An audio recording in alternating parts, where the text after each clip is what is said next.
નમસ્કાર દર્શક મિત્રો, સ્વાગત છે આપ સર્વેનું જીટીપીએલ જૂનાગઢ ન્યૂઝમાં। સૌપ્રથમ આજના મુખ્ય સમાચાર। બળબળતા બપોરે કૃષિ મેદાનમાં મોદી કોંગ્રેસ ઉપર વરસ્યા। વિજય વિશ્વાસ સભામાં કહ્યું, કોંગ્રેસના હાથમાં દેશ સુરક્ષિત નથી।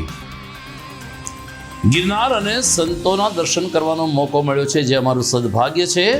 મોદીએ પોતાની પ્રચાર સભામાં ફરી એકવાર કેશોદ એરપોર્ટને ધમધમતું કરવા આપ્યો વાયદો। જૂનાગઢ ઉપરાંત ગીર સોમનાથ, પોરબંદર અને અમરેલીના મતદારોને સભા સ્થળ સુધી લઈ આવવામાં ભાજપ સફળ।